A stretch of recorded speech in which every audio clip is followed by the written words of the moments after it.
तो अगर आपको भी इस तरह की किसी वुडन आर्च में वायरिंग करनी है और आप कंफ्यूज हैं कि हम लोग वायरिंग कैसे करें, तो चलिए मैं आज आपको बताता हूँ कि हम लोग इस तरह के वुडन आर्च में या किसी भी फर्नीचर में वायरिंग कैसे करते हैं। तो सबसे पहले हमें लोकेशन के हिसाब से चेक करना होगा कि हम लोग इन लाइटों के लिए सर्किट कहाँ से ले सकते हैं और इन लाइटों की हाफ यानी कि न्यूट्रल और फेस हम लोग कहाँ लेकर जा सकते हैं और इन लाइटों को ऑन ऑफ करने के लिए स्विच कहाँ दे सकते हैं। अब जैसा कि आप मेरे हाथ में ये व्हाइट कलर की फ्लैट वायर देख रहे हो, तो इसी से मैंने इन सभी लाइटों का कनेक्शन किया है। वो इसलिए क्योंकि हमारी ये व्हाइट कलर की वायर इस वुडन पट्टे के ऊपर से होती हुई हमारे स्विच बोर्ड तक चली जाएगी और हमें यहाँ चेजिंग भी नहीं करनी पड़ेगी और ना ही क्लाइंट का काम बढ़ेगा। अभी जो आपको बीम नजर आ रहा है, इसी के नीचे एक फट्टा आएगा और उसी के अंदर हमें सारी वायरिंग करनी है। अब इस फट्टे और बीम के बीच में हमें कारपेंटर से कम इतना गैप रखवाना है कि ताकि हमारी वायर इसके अंदर आराम से घूम सके। अब हमें जहां जहां भी इस बीम पर लाइट चाहिए, हम उन जगहों पर कारपेंटर से इस फट्टे में होल करा लेंगे। अब इन होल में से किसी भी एक होल में हमें स्विच वाली वायर लाकर छोड़नी है और जहां भी हम उस वायर को छोड़ेंगे वहीं से हमें 2 वायर और लेकर के 1 बाय 1 सभी होल में वायर को लूप करते जाना है। अब जैसा कि आप वीडियो में देख पा रहे हो कि हमने इन सभी होल में वायर को किस तरह लूप किया। अब अगर हम बात करें इस बॉक्स की वायर की, तो मैं आपको वो भी बता देता हूँ इस बॉक्स तक वायर कैसे आई। तो इस बॉक्स तक वायर लाने के लिए हमने इस्तेमाल किया है इन लकड़ी के बने हुए कॉलम को, जो कि अंदर से खोखले हैं। अब उसी का फायदा उठाते हुए हमने इस खोखले कॉलम से 2 वायर ले जाकर के अपनी बाकी वायर के साथ ज्वाइन कर दिया और इसी के साथ हमारी वायरिंग इजिली कंप्लीट हो गई।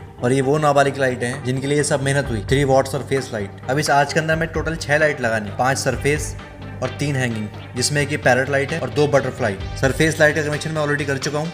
अब मुझे सिर्फ ये 3 हैंगिंग लाइट लगानी है और इनको भी मैं आपको सीधा लगाने के बाद दिखाता हूँ, क्योंकि अगर मैं हर चीज़ को 1 बाय 1 करके समझाने लगा तो वीडियो बहुत लंबी हो जाएगी और आप भी वीडियो को स्किप करने पर मजबूर हो जाओगे। और वैसे भी अगर आप इलेक्ट्रिशियन हो तो आप इसके कनेक्शन इजीली कर ही सकते हो, और अगर आप बिगिनर्स हो तो आप मुझे कमेंट कर सकते हो, मैं आपके लिए स्पेशली इसके कनेक्शन वाली वीडियो बना दूंगा। खैर, अब हमारा काम पूरी तरह से कंप्लीट हो चुका है। ये वीडियो अगर आपके लिए थोड़ी भी हेल्पफुल रही हो तो आप चैनल को सब्सक्राइब और एक लाइक तो दे ही सकते हो। तो मिलते हैं नेक्स्ट वीडियो में, तब तक के लिए बाय बाय, टेक केयर।